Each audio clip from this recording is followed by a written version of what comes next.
So, you've mastered the basic LED circuits.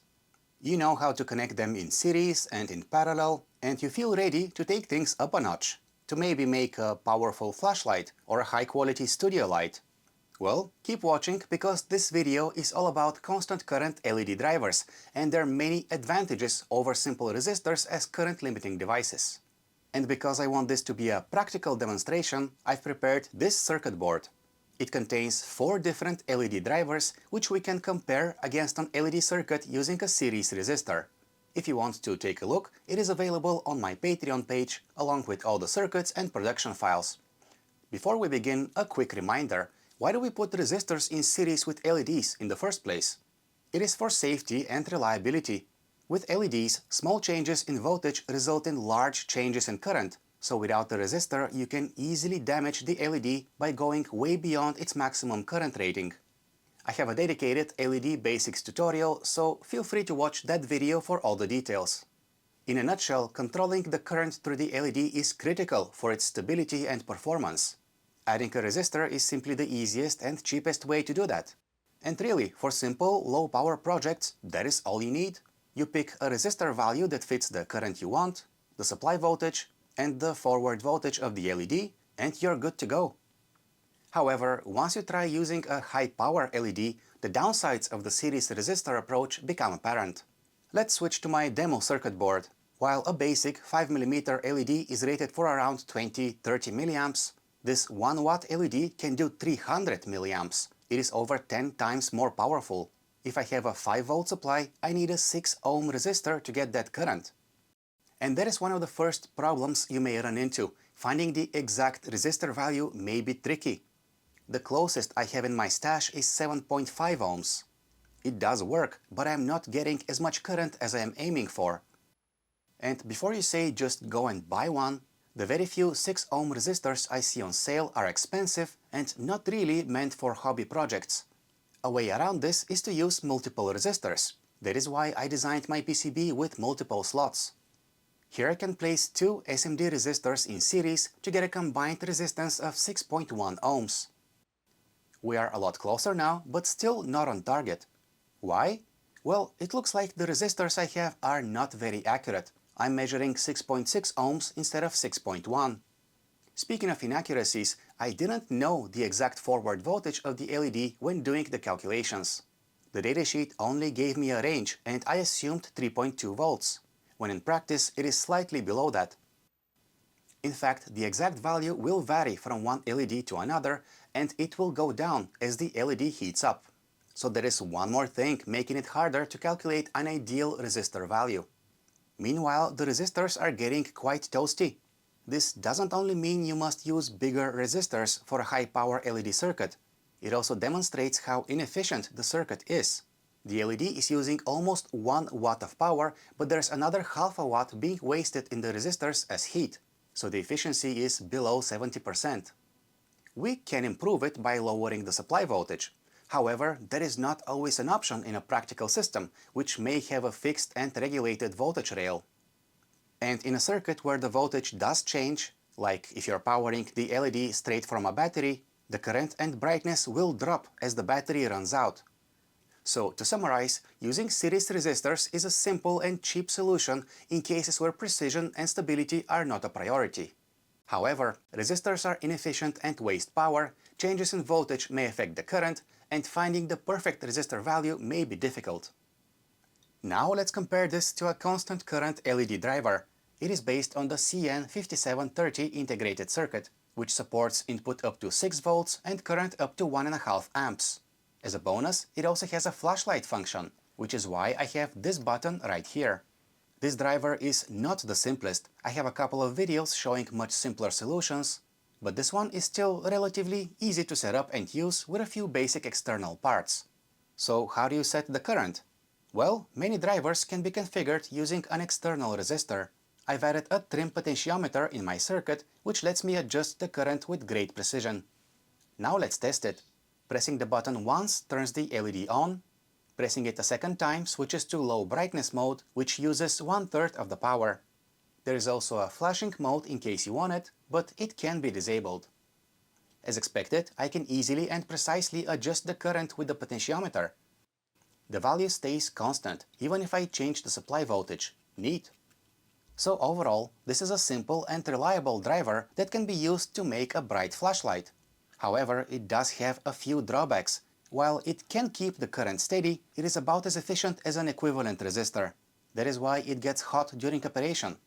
Another limitation is that the chip is only available as a surface mount component, which means it doesn't fit on a breadboard or a prototyping board. Fortunately, making your own custom circuit boards is easy with my sponsor JLCPCB. Whenever I need an affordable but high-quality circuit board for my projects, I always use JLCPCB's services. Prices start at just $2 for 5 PCBs, so I can design with reliability and confidence without going over budget. And it is not just the basic PCBs that are priced so low. JLCPCB is now making even advanced 6-layer PCBs accessible to makers and small engineering teams. New users get a total of $123 in coupons for all JLC services, including, for a limited time, a $33 coupon for 6-layer PCBs, with free via-in-pad support and nickel gold finish. You can count on JLCPCB to give you some of the best prices in the industry, including for a 6-layer PCB design, which is great since having 6 layers makes routing easier and improves reliability, especially if you demand signal integrity out of your high-speed project. Follow my links below to get your free $33 coupon and get high-quality circuit boards from JLCPCB. Now let's look at a better chip. The TPS92201 is a constant current LED driver that can also do up to 1.5 amps. However, it uses a switching circuit which makes it more efficient. This means more of the power consumed is used by the LED, up to 95% according to the datasheet. I just realized I made a mistake and didn't give myself a way to measure the current through the LED. So I cut the trace on the PCB and soldered a couple of pins to both sides. Anyway, when I power the circuit, the LED lights up as expected. However, I see 400 milliamps going through it instead of the 300 I am aiming for. Turns out I made another mistake when designing the circuit. So setting the current for this driver is again done by using a resistor, or in my case, using several resistors in parallel. The lower the value, the higher the current. But these 4 1-ohm resistors in parallel give me 250 milliohms, which sets the current to 400 milliamps. Fortunately, there is an easy fix. Removing one of the resistors drops it to 300 milliamps. It is good to see that the current is very stable, meaning that this driver is doing its job really well. What's the efficiency like? The LED is consuming about 0.95 watts. And I've got 1.05 watts coming out of the power supply. This puts the number at around 90%. So overall, this LED driver is powerful, reliable and efficient. The downside is that it is more expensive and complex to make. Picking a suitable inductor is very important, and the layout of the PCB can affect performance. Now, using a high-power LED isn't the only way to get more light. You can also use a string of LEDs in a series, which also gives you the option to spread the LEDs further apart for more even light distribution. If you are using a resistor with your LEDs, you calculate its value using the sum of the forward voltages of all LEDs in the series. And again, this is a perfectly usable circuit if precision is not critical. But if you want accurate current regulation, you should use a driver. There are models designed specifically for multiple LEDs in series, such as the BCR421. With a maximum voltage of 40 volts, it can drive more than 10 LEDs. By default, it is set to 10 milliamps, but if I use an external resistor, I can increase the currents up to 350 milliamps, as long as the LEDs can handle it, of course. As we see, the driver works. It is not as precise as expected, the current is slightly higher, but the chip does maintain a steady current even if I change the input voltage. And by adding an external resistor, I can increase the current to get more light. On the downside, this is a linear LED driver. It gets hot, and its efficiency can be low, depending on the input voltage. And on top of that, you need to supply enough voltage to drive the LEDs. So with 10 of them, for example, I would need at least 30 volts on the input to power them. But what if that is not an option? What if your circuit is powered by a single 3.7 volt battery?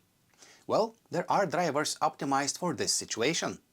The TPS92360 is a constant current LED driver that can boost voltage. It runs from a single lithium-ion battery and can drive at least 10 LEDs in series. Here I have soldered 5 of them. I've configured the driver for 20 mA and I'm powering it from this 3.7 volt battery pack. Yep, it works as expected, and across the LEDs we have a much higher voltage thanks to the driver's boost circuit.